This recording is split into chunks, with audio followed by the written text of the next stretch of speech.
Delighted on this episode of Words, Images, and Worlds. I always come in with that sort of like montage voice. Delighted. We're speaking on location here. We are on location with Dr. Ian O'Byrne, who is currently somewhere off of the grid. Is this true, Dr. O'Byrne? It is. I'm trying to hide. I'm trying to stay off the grid. I come to you reporting from somewhere outside a volleyball gym, somewhere in North Charleston, South Carolina.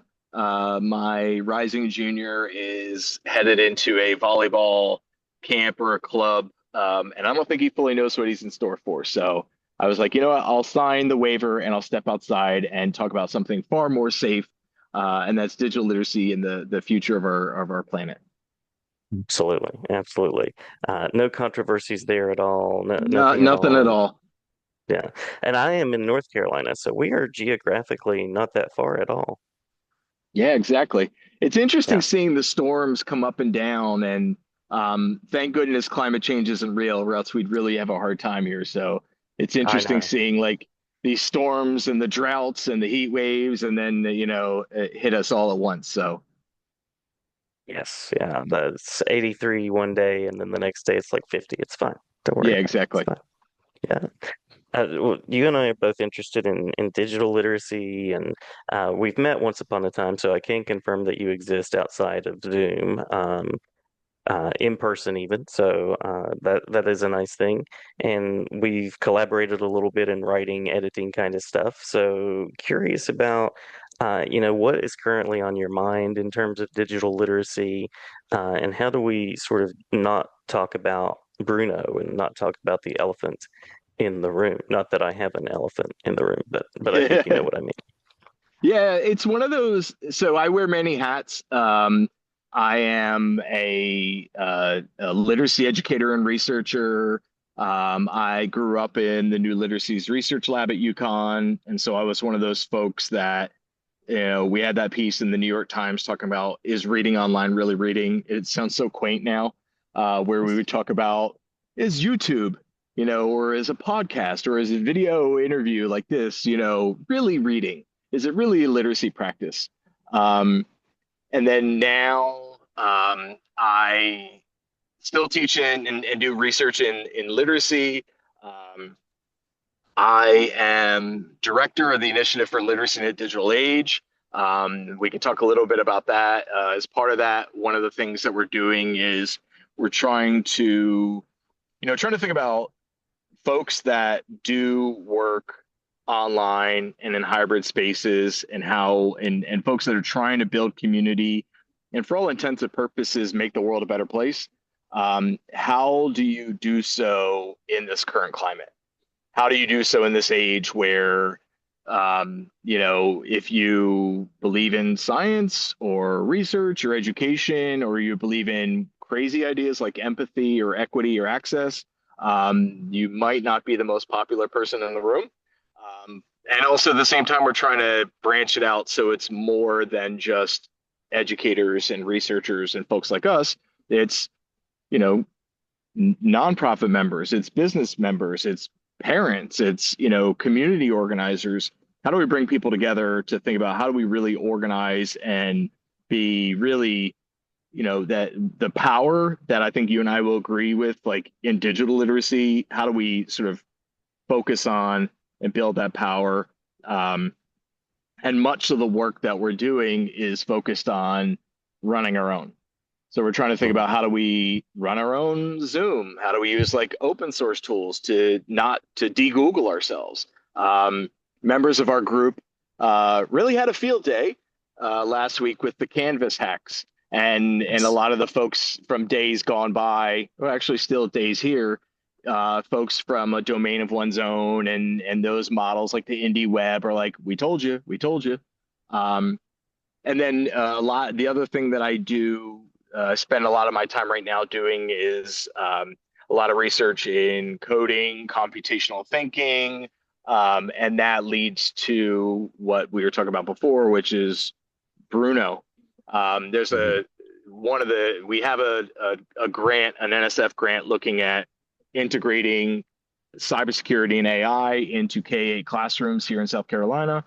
And It focuses on AI, cybersecurity, data, computer systems, the internet, care and feeding of your laptop. And one of the challenges that we have is as soon as we get more than one person in a room, the topic goes to AI. Everything is Hmm. AI. And it's really hard to push back against that. And so, our research team, we basically said, look, we're gonna challenge ourselves not to talk about AI at all, even we know everyone's gonna want to talk about it. You know, we've been building a model to talk about what does that whole intersection of AI and cybersecurity and all that stuff look like, and we call it DAISY. And we're thinking about like DAISY and then Internet of Things and access and sensors, and then you as the human being, what do you play in that? So we're thinking of that model, but as we do all that work, it's really hard because I don't know how you're feeling now, but I feel like everywhere I go and every conversation I'm in, regardless of what it talks about, at some point it goes to AI. Like at some point the Hmm. next it's like, well, did you say that? And I'm like, and you and I have been in this game for a long time. I feel like I'm the curmudgeon now, my curmudgeon stage in like digital literacy. Like I feel like a lot of stuff we're seeing with AI now, we saw 20 years ago with the advent of like new and digital literacy and stuff like that. I feel like this is Groundhog Day all over again. And so when people are like, "Oh, this is brand new," I'm like, "Well, actually, no, it's not." Last week I saw a big study about, well, we need to critically evaluate online information. I mean, AI information. I'm like, well, that was my dissertation 25 years ago. So, what do you feel like? Do you have conversations where it doesn't automatically go to AI?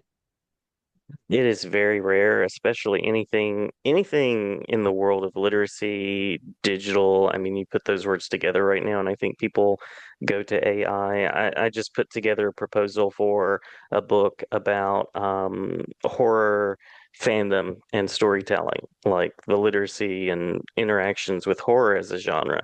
And in nowhere in the proposal and nowhere in the documents did I put AI as, an area. One of the first responses I get from an author is, I want to talk about like AI's implications as it relates to horror. So it's going to be there in some way. It's going to be part of the conversation, I feel like, and because it's the new flashiest thing, it's like the Wikipedia of right now. The same way that people Yeah. used to say, "I'll just go to Wikipedia," and you know, teachers would kind of be like, "Oh, this is the thing I'm angry about." Um, right now, having a conversation about AI in a room with teachers is kind of like you have the people that are like, "Yes, I want to embrace it. It's making my life easier. It's doing this and this." And you've got people that are like, "No, I have turned off every device in my classroom and we're back to tablets and Yeah. all the instruments of old." So I feel like it's a conversation that's bound to happen, and I feel like people feel strongly about this. People feel one way or the other, and maybe there are some folks in between that are sort of moving along with it and taking it in stride, but it seems like people have strong emotions about it. Yeah, I think there is a very large concerted anti-AI initiative underway over the last couple weeks, and it's really fascinating. Like I'm here for it. I work with AI every day. I work with machine learning every day. I play with different tools. I'm obviously in a multi-million-dollar grant looking at it. Um, but I'm really interested in what is the aside from the hype and the hysteria and the hyperbole, like what is the actual pushback? One of the things that really I've been thinking a lot about lately is that we would I'm sitting out here, like you said, off the grid, and it's a gorgeous night out, and the sky is beautiful, and we would normally say, it's pretty as a picture, you know. Uh-huh. And now I feel like we're in this weird, bizarro, like upside down with when people see something that's too good, then the knee jerk reaction is, oh, it's AI. Like if you have a paper that's written too good, I got interviewed by a news station yesterday. I'm talking to a couple of journalists after the fact, and they said, yeah, it's really hard because when we write pieces, one of the reporters was like, I always use M dashes all the time. And I'm like, right, but it's like you have people that are like, now when I write or share something or make a video or make a website, if it's too good, there's no consideration of like, hey, you did a really good job, or hey, this is really, or you paid somebody. Like now the knee jerk reaction is it's AI. And so and I asked my class this semester, and then, I brought it up yesterday is, are we moving to a world where human beings, students in your class will actively, purposefully make mistakes in their writing, or make a mistake in an edit of a video, or a piece of art, whatever, purposefully just do something a little bit off, not to show style, but to show a human did it. Like, are we going to move to like a bizarro elite speak where people just, you have like perfectly polished AI language and grammar on websites, and then you go to this other website it's purposefully wrong, just so that you know that a human wrote it. Like, do you feel like we're headed to that direction? I definitely feel like students are feeling some of that. And I think there's some of that, like, I can't remember the student that I was talking with, but it's been in the past few weeks. It was a high school student talking about writing something for a class, turning it in, and being accused of AI. And the student Mhm. was in tears because they had put their heart into it. They'd done their best. And, whatever system this was, or professor or teacher or whoever, was saying, oh, that you must have generated this somehow. So I feel like it's there. And I remember I showed a picture from, like, I do the fandom cons and things like that. So I showed a picture of myself taken with a celebrity. It was And one of the students was like, oh, it's AI. You couldn't have possibly met this person in real life, because it's so easy, right? It's just Yeah. you type in a response and you can be there. But I did in fact meet that person, so that conversation is absolutely there. And I wonder, there's a broader question of like, you the think about that student that you talked about. Like, I have a Hmm. research manuscript on its way out soon for one of the journals, and I looked at students that are my teacher ed class. They're training to be middle school and high school teachers, and I asked them to use AI, and I wrote a little bit about, I had to justify why that population. And I'm very thoughtful of like students that are in your class now. My rising junior that's inside playing volleyball, like students that are in college now, and think about the situation that they're in, where if they do like too good of a job, then they're automatically labeled as using AI. If they don't do a good job, then there's questions about, why didn't they use AI, or why, or maybe they Right. need more support. But then also the mixed messaging they're getting from their teachers, instructors, professors, stuff like that. There's a lot of, I would say most of the messaging that they're getting, that students in my teacher ed program are getting, and most of the undergrads at my institution that they're getting, most of the guidance I believe that they're getting is very anti-AI. Just the Mm. individual instructors in the classroom. We have broad initiatives across campus where we try to think about and talk about AI, but it's self-select the people that go. But I just think about the folks that are, either early career, or they're in schools now, in classrooms, training for a future. We used to say that you're training for a future or position or career that doesn't exist, but now it's, if you sort of like want to like be right under the radar and good, but not too good. Right. How do you, what guidance do you have for your students? Like, what do you do? I talk a lot about, like, putting themselves into it. So the kind of writing that I have my students do, like, we're talking about personal writing for college, or we're talking about, like, argument essay kind of stuff. We're talking about, like, where I stand on this issue. And if something feels like very surface level, like, here are the facts, here are the things, I always try to move them in the direction of, okay, you've said that, which is what, a generator might do. What's the human center of that? How does that Mhm. impact you personally? And that way, like, your voice is part of it and your story is part of it. I don't think that's necessarily going to work for every kind of writing or creating that we do in society, but I mean, that's also, as a reader, as somebody that enjoys film and media, I do want to know at the end of the day that what I'm watching had a person's hand in it, at least mixing Yeah. something. And so that's been part of where I've tried to head with it. At the beginning of this semester, I showed like a if your writing looks like this in class and if it looks like this outside of class, I would rather have it look imperfect than all of a sudden be magically perfect after class, just to Yeah. have that conversation. But I suppose one could also show the movie Office Space as a way of tackling that, just Yeah, just to yeah. show that medium line. But yeah, it's tricky, and it's not as though students have enough to negotiate already with everything else in life. So there's definitely that.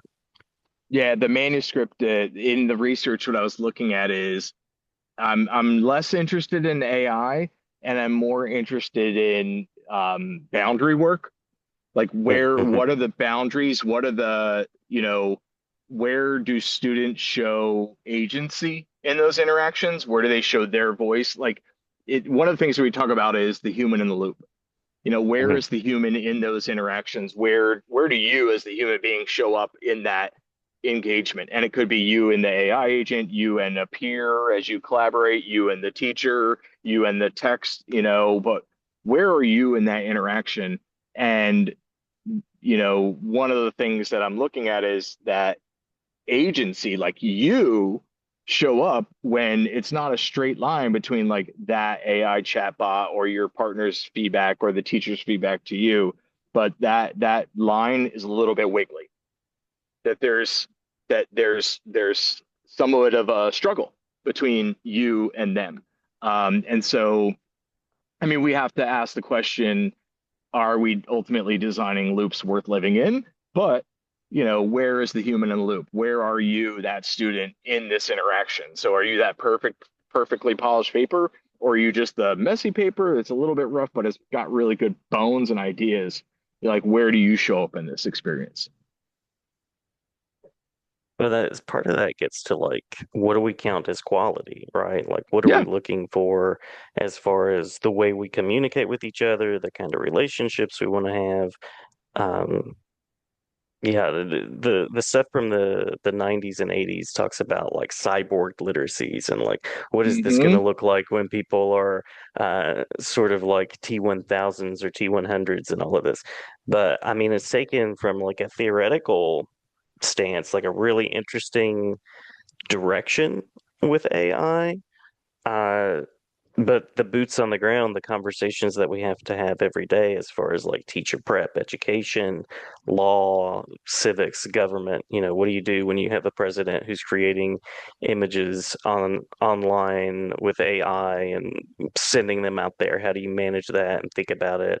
Uh, how do you handle the legality of AI that paints people in very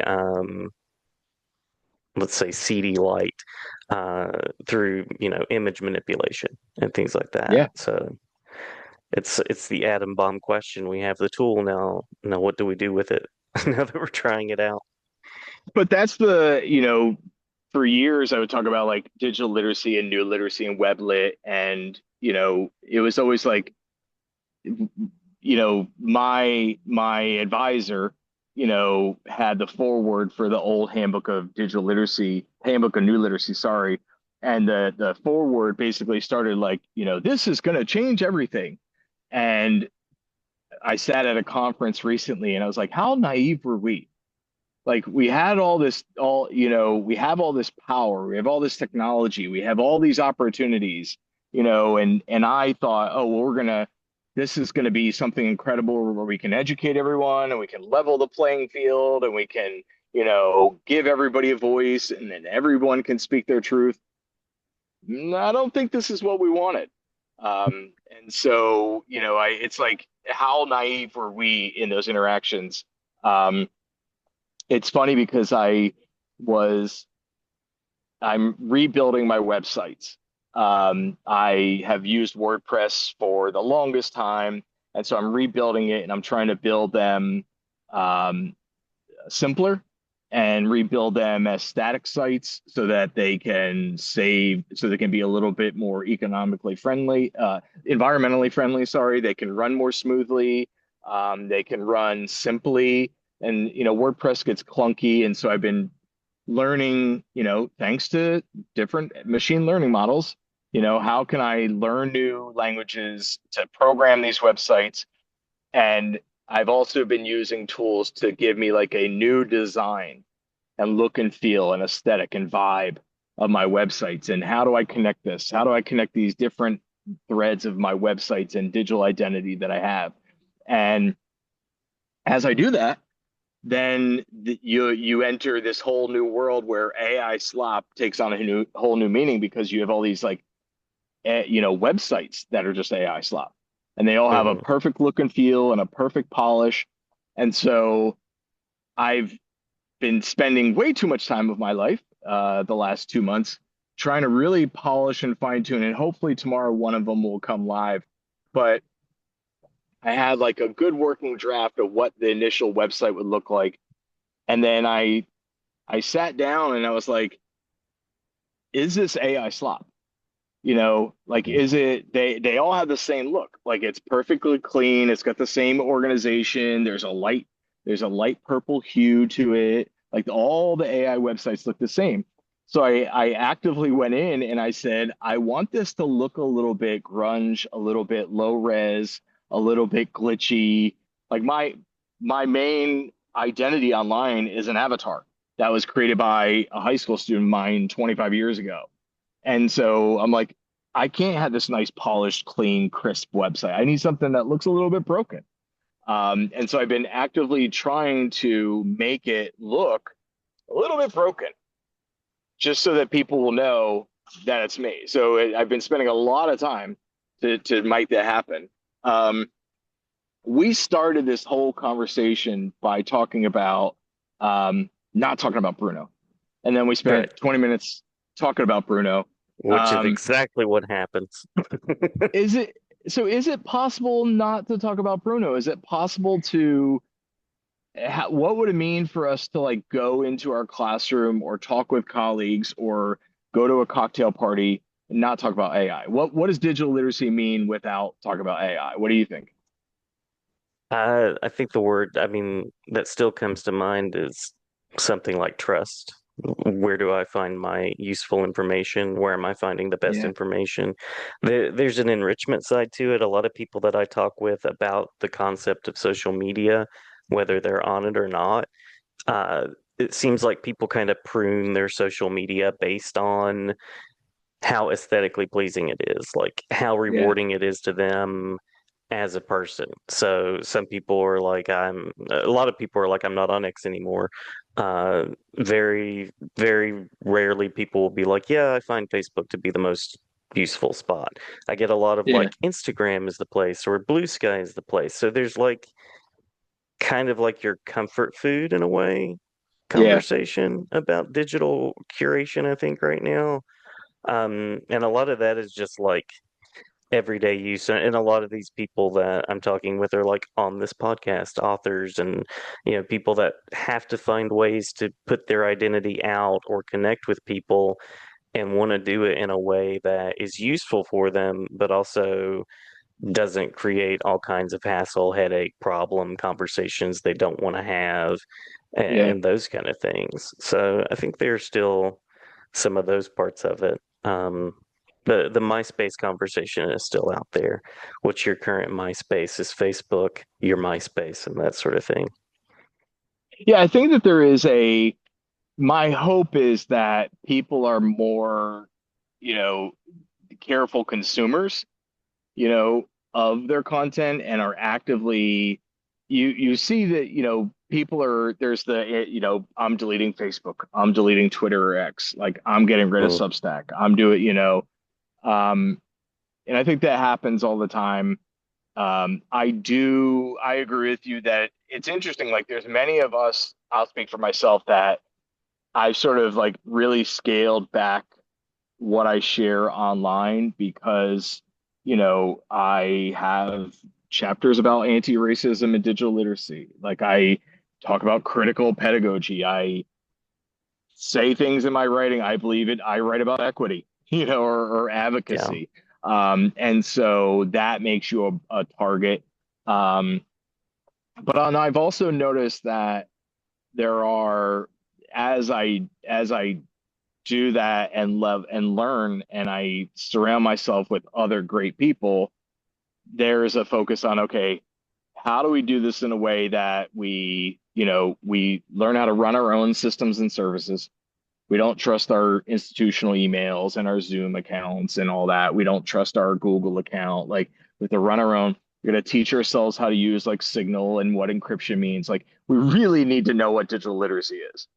Like we really Mm-hmm. need to understand privacy and security and cybersecurity. We really need to understand it. We can't just trust, if we just trust our institutions, if we trust our professional organizations, they're gonna let us down. They already have. They will continue to.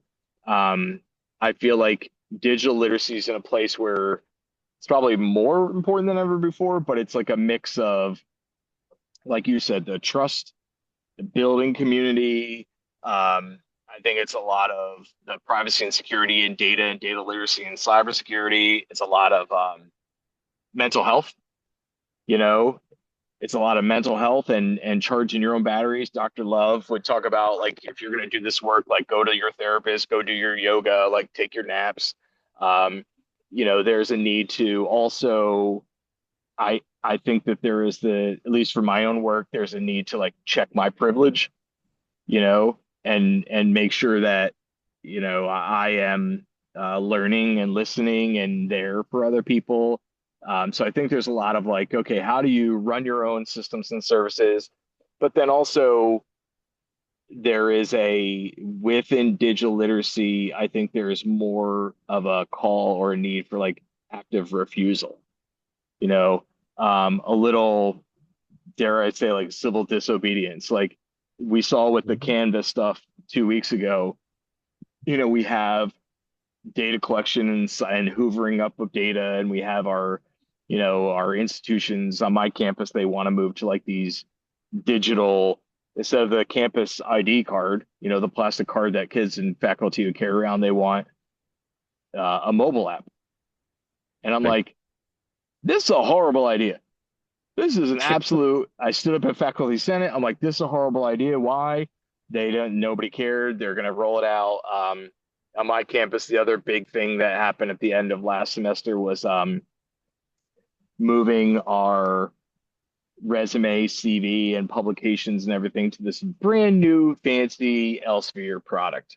You know, and it's like Mm-hmm. we're going to use this new CV version that's provided by this publisher. And my colleagues, many in the room, were like, "This is a bad idea." And why is this a Yeah. bad idea? Like, and same thing, they don't care. They went right through with it. So I think there is a need for people to educate themselves, to figure out that, strengthen that and exercise that resistance muscle and that refusal muscle and understand what these things really are doing to us. Understand, not to go back to Bruno, but when you're using different models, I was asked in the news interview yesterday, okay, so if we're getting started with AI, what do we do? I said, well, number one, ask the AI model or agent what it knows about you. Like, what data does it have on you? What does it know about you? See what it says. You might be a little bit terrified of that. And then look at the company that runs it, and their value systems and what they're doing with that data. Look at the battery on your phone or your device and the RAM and is it warming up and stuff. So, start to be more critical consumers of this tech, and of these digital spaces, before we just assume, yeah, it'll be fine. Like you want me Yeah. to, in order to get my doctor's results from my blood test, I need to sign into this app that's buggy and doesn't work and it gets hacked all the time. Sure. Like, Right. it makes Right. total sense, you know? Yeah. On the student side of it too, the day after the Canvas hack, the question I posed was, are schools too reliant on technology? And overall, the big conversation among students was yes. If you're going to tell us we shouldn't use AI, you shouldn't be using it either. You know, that kind of Yeah, like honesty parallel that happens there. And I yeah. asked two different classes, roughly about the same age, do you feel like your generation is better or worse than previous generations? I've never asked a class this question before, and it was really split. One group generally tended to say, we're screwed, things are worse, things are just going to keep getting worse. And the other group said, I think we're getting better. I think people are more empathetic than they used to be. I think there's progress. So it's kind of interesting to see that divide on that part of the conversation and in the context Yeah. of all of that too. I think that was some of the tension that we saw over the last week or two with like graduations. Speakers that would come and talk about AI were roundly booed, and institutions were like, sit down, shut up. Like, we paid this person a lot to come in and, you're going to use AI, or institutions that will remain nameless use AI to read the graduates' names, instead of paying someone, and students are livid. And the institution's like, sit down, shut up, you know, do what we say. We know better. Um, but I think it's, once again, like trying to figure out where is the human in these interactions? Like, what does the future look like? Because we got, from, I often wonder, like your question about are we better off or worse? I've felt for the last couple of years, as we were leaving COVID, I would have a lot of conversations with mutual friends of ours, and most of the conversations and the vibe was just generally negative. There was a lot of like, why do we do this? How can we do this? Like what, and then I feel like things got a little bit more positive, but I think right now it's sort of like, you know, we're heading down a different track. But I think one of the things I'm seeing, and I've been looking at it, and I'm trying to not be negative in my weekly newsletter, but it's like there's just like a general hollowing out of society. Like a lot of the systems and a lot of the structures and a lot of the junior levels, of folks that work in an institution. I don't know what your institute. I'm sure your institution is fully staffed, and there's no needs or concerns, and there's more than one adult for every student that needs it and stuff like that. But I Of know that course, on my always. campus, it's hollowed out. A lot of Yeah. they have like one person doing like 17 jobs, and then it's like, well, just train the AI to do and help you out. And if you do get caught, then you're. So I Mm. just feel like yeah, I heard somebody talking about a different topic. I think it was the Ezra Klein podcast, but it was like we've had these systems in place that sort of have really run on fumes for decades, and we're just like one thing going wrong from everything just falling apart just because we haven't invested in it, since the 1940s or so. So it'll be interesting to see, like, is that really true? Or is it just the curmudgeon in me coming out? I think you and I both align too on the idea that it's good to, of course, always look at the what's equitable, the ideas of access, some of those positives of human interactions. But along with that, sort of like looking for the asset driven part of it, there has to be a critical aspect of it too, like Yeah, always. And it does seem like people are kind of at the crux of that right now of kind of considering tools, life, what that looks like, and the as we said at the beginning, you were a student at UConn. I think of like Don Liu's statement about digital literacies being deictic, like this is always changing, always changing. yeah, So although right now the dominant conversation is the model and what does it look like, it's always good to be thinking about that flexible set of tools for like when the conversation shifts, and it will at some point to some other model or some other framework or some piece. But I love the idea of some civil disobedience as part of that too. I feel like that's part of that critical approach. And I I just love the wonder. idea of the institution saying, "Sit down, kids, be quiet." That always works out well. That's always great. Well, I mean, one of the things I've learned the last couple of years, especially trying to.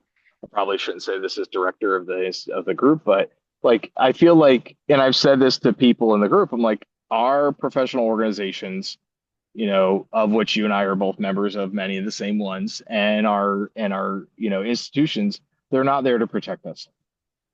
They're just not. And you know, and our data that we freely give to them is will be used, has been used against us. Um, and so I think about, going back to like the human in the loop and are we designing loops worth living in? At the end of the day, I need to think about like what is the world that we're sort of like building and creating and helping like our students, our kids create for themselves. So like my two kids, I got a soon to be middle schooler, a rising middle schooler, and a rising junior, but then also the students that just I saw them walk across, and graduate a couple weeks ago, or the students that are just coming into my program in 2 weeks. You know, I I'm done with toxic positivity. I'm done with being like, it'll be okay. I gave up on that evil narcotic in the middle of COVID. I'm not going to tell my students you're going to be fine. Everyone loves their kid's teacher. That's not true. I'm done with that. I believe in okay, if you want to be an educator or whatever future you want in your life, I'm here to support you. But let's let's have honest talk and let's help you build the skill set and the tools that you need. If it's digital, great. If there's a way to use AI to help you get stuff done, great. If it's how to build that website, great. If it's how to write an essay, great. How to, you know, speak coherently on a podcast interview, great. But I think it's how do we help empower you so you can live the sort of life that you want and that you deserve. And I think any tool that we use, digital, traditional, hands-on, whatever it happens to be, like it should be there for the benefit of people, but I think it's only going to be for the benefit of everybody if we're critical about it. And if we Yeah. center that idea of like we will be disobedient when we need to be, and we'll speak out when we need to, and question when we need to, because that has to be part of the process too. Yeah. And the internet has been largely unintelligible for the last 20 years. Most of us don't. I mean, it's easily six or seven, sorry, different sci-fi novels. Uh-huh. How we don't know what these technologies are and how they operate. Most of us, and we don't think critically about how we're using it, what we're doing, why, and all that. Some people are starting to think about it, but I think we need more of it. And so that includes the AI models that are out there. Many people don't know they don't understand, two-factor authentication or encryption or basic cybersecurity principles on their device or their TikTok or, do you really know what maps you're showing when you leave behind TikTok and your Uber rides? Um, but now we really need to pay attention to what data we're leaving out there. And I think it's a lot of that, like that resistance, that refusal muscle, the willingness to you know, be off grid, Mhm. when you need to. And when you need to speak up and speak out, even in real world places, understanding what these little digital devices are those breadcrumbs they're leaving behind and what that can say about you. May there be at least a little Thoreau in all of us, just a little bit, just a little bit. Yeah. Anything that we've missed in terms of like big parts of the conversations that you want to make sure to share before we tell people resources. We should tell them where to find your newsletter. I do the podcast by hand, so I'll be inserting that myself. I Yeah, just want to put that out there. I've been offered the tools to Brunoize the podcast, and I pick the image that goes in at the beginning. I go through all the parts, like that's my contribution yeah. to it. But yeah. Um, And in terms of the image, do you want something floral, natural, digital, or a combination of both? I trust you. All right, Yeah, all right. I'm I here for the appreciate that. whimsy. I'm here for All the right, whimsy. perfect, I'm here for the perfect, serendipity. perfect. Well, please tell us where to find your newsletter and any other resources that you want to share. Yeah, so I mainly blog at wioburn.com. My newsletter, I've been doing the newsletter for, so the website is wioburn.com. The origin of that thing is that in my doc program, we were told you will have a website and it will have your comps materials and you will just include your materials for it on there. And so I talked to colleagues of mine at the lab and elsewhere, and I said, I feel like we could do more with this. And so what I did Mhm. is I just started this thing called blogging. And I would just write about research we were doing, or if I went to do a session, I would share the materials about the talk. And so started doing that in my doc program, and then in my classes, I would share syllabi and stuff like that. And so I would just regularly post stuff to my website, just thinking out loud. And it would continue on when I would work. I helped Mozilla write the web lit standards and other things, and I would just post things off of my reflections off of there. Um, and then a little over 10 years ago, when I moved to South Carolina from up north, um, I wanted to have a way to stay in touch with people I was leaving behind and make better connections. But I always felt like when I met people, I was sort of meeting people in the middle of the story, Yeah. and so like Hmm. you and I might be talking about AI now, but then you could go in and be like, oh, like he's done this other work in digital badges, or did stuff in like e-portfolios, or did stuff in like online reading comprehension or whatever. I mean, it always felt like the blog was a good thread. Um, but the newsletter, what I did is I was inspired by friends of mine like Doug Belshaw and Laura Hilliger and others, and I said, I want to do like a weekly note on like what am I learning. And so I just started every week. I would sit down and look at what was happening in literacy, technology, education. So I've been doing that. Got over 400 issues of that, over 800 blog posts. Um, but my main blog is wioburn.com, but then the newsletter is at digitallyliterate.net. But what I've been turning it into is a digital garden, basically like a public wiki. And so as I write and share in the newsletter, you have these serialized weekly, give and take of what's going on. But then I always felt like there's always like cross-cutting themes or threads. Um, and so and I was approached by a group that wanted to hire me or buy the newsletter, and I said no, that was stupid. But I basically one of the things that it made me think about is like as a week as issues come and go, you might revisit themes over time.